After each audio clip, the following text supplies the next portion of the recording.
At the beginning of 2021, I made a top 10 most anticipated books list.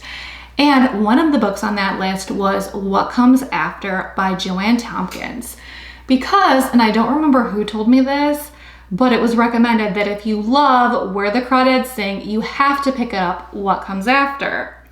I am so pleased to announce that NetGalley, thank you NetGalley, was able to provide me an advanced copy of What Comes After. So I would like to share with you a little bit of a synopsis of that book and the similarities it has with Where the Crawdads Sing, and wrap up by telling you which book I think is just slightly has the edge on the other. What Comes After. This book is set in Washington State, where a small town is reeling from the loss of two teenage boys who were killed in a murder-suicide.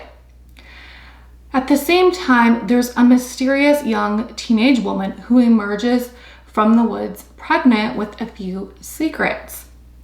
Homeless, she teams up and starts living with Isaac, the father of one of the deceased boys. This story is one of forgiveness and facing hard truths. When thinking through the two books, Where the Crawdads Sing and What Comes After, there are many similarities. Some of them I will share with you now. Both of these books focus on the main character as a woman, a teenage woman for the most part. We have Kaya from Where the Crawdads Sing, and we have Evangeline from What Comes After. And both books, they befriend two teenage boys, and both of the books have a strong emphasis on nature / silence put as a premium. The style of the books, both of them are quite similar because they are told in flashbacks as well as from different characters' perspectives. And of course, both books have a central theme: what it is to be in a family and what is family. Now, which book did I like better?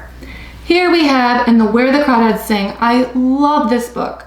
I would have given it 5 stars except for the last 2 to 3 pages. I hated the ending. I thought it was very inconsistent with what we've read in the book up until that point and with the characters that were developed. However, personally, I felt very attached to Kaya, who was written much more innocently than Evangeline. The author actually, although it was her debut fiction novel, she had a strong background in nature and kind of animal writing. So she perfectly was able to weave the beauty of nature into the story. It was almost magical. On the other hand, we have What Comes After. This book had an ending that was much more consistent with the novel. Additionally, it took a lot of risk. It went beyond the traditional coming-of-age story or the damsel in distress storyline. It had much less emphasis on nature and romantic love and much more emphasis on silence. So, which book do I think is better? Both of these books I would rate 4 stars, in essence a tie. However, I do believe that one of the books has a slight edge on the other, and that would be Where the Crawdads Sing by Delia Owens.